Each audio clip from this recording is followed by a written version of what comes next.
Dengan demikian saya harus berkata bahwa Nabi Isa di dalam keyakinan saudara dengan Yesus Kristus di dalam keyakinan kekristenan adalah dua tokoh yang berbeda. Yang pertama saya kemarin reaction itu, yang dia bilang bahwa Yesus itu tidak sama dengan Isa. Saya ulang lagi nih di sini nih, bahwa yang disebut dengan Yesus dan Isa itu berbeda, itu kisahnya atau perspektifnya.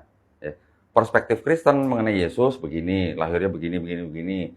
Perspektif Islam untuk Isa itu begini. Tapi sosoknya sama, orangnya sama, diperspektifkan berbeda gitu dari Kristen dan Islam. Tetapi banyak juga orang Kristen, termasuk pendeta Ezra Soru, mengatakan sama, yang namanya Yesus dan Isa tuh orangnya sama, cuman perspektifnya yang berbeda gitu. Dia nggak bantah ya? Si Elia di sini nggak bantah? Di video yang terakhir itu nggak bantah? Di sini kalau nggak salah sih kita memahaminya ya memang sosoknya itu tuh berbeda. Berbedanya dari kelahiran aja udah berbeda. Nah, iya, berarti kan cuma dari kisahnya aja. Iya. Tetapi kan sosok atau profilnya itu sama gitu loh. Ya. Kita kita sebagai orang Islam juga jangan alergi dengan kata Yesus. Jangan. Karena ada Quran terjemahan bahasa Inggris yang menggunakan kata Jesus. Oh gitu. Ada. Jadi kitanya harus memahami bahwa Yesus, Jesus, Isus, Iso, Isa itu hanyalah sebuah paralelisasi nama gitu. Paralel gitu. Yang merujuk ke satu orang. Merujuk ke satu orang. Sama halnya seperti ini misalnya. Di Bible lah ya. Ada Peter. Kalau di Inggris kan Peter. Kalau di Indonesia Petrus. Oke. Sama kan? Sama orangnya. Nanti di Inggris ada James. Di Indonesia jadi Yakobus. Sama kan? Sama. Ada Matthew, di sini ada Matius. Kayak gitulah. Itu cuma paralel namanya. Memang nama tidak boleh terjemahkan, tetapi namanya lidah bangsa-bangsa kan beda-beda nih cara ngomongnya.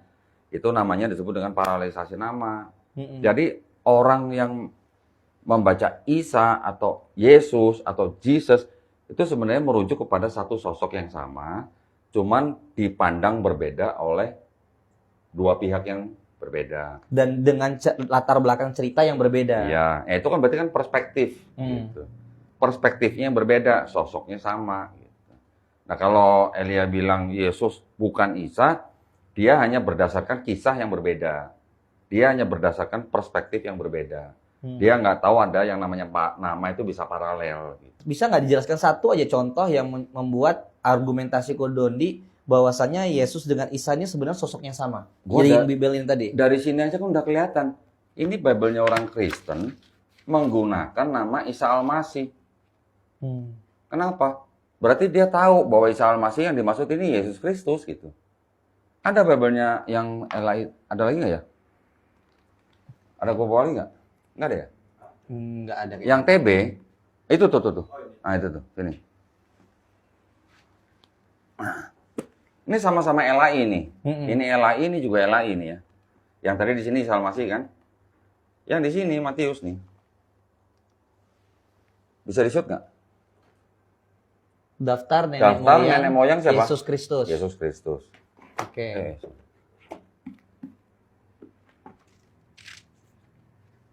Ini coba di-shoot. Silsilah Isa Al-Masih. Jadi ini sama-sama LAI, ini juga LAI. Maksudnya penerbit LAI ini Yesus Kristus sama Isa Al-Masih sama nggak? Harusnya sama. Sama. Orangnya sama. Gitu loh. Tapi kenapa yang ini Yesus Kristus, yang ini Isa Al-Masih? Kenapa?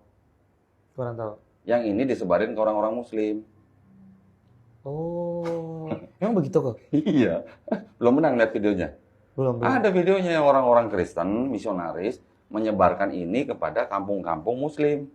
Karena ini tuh sama loh gitu ya? Nah, gitu.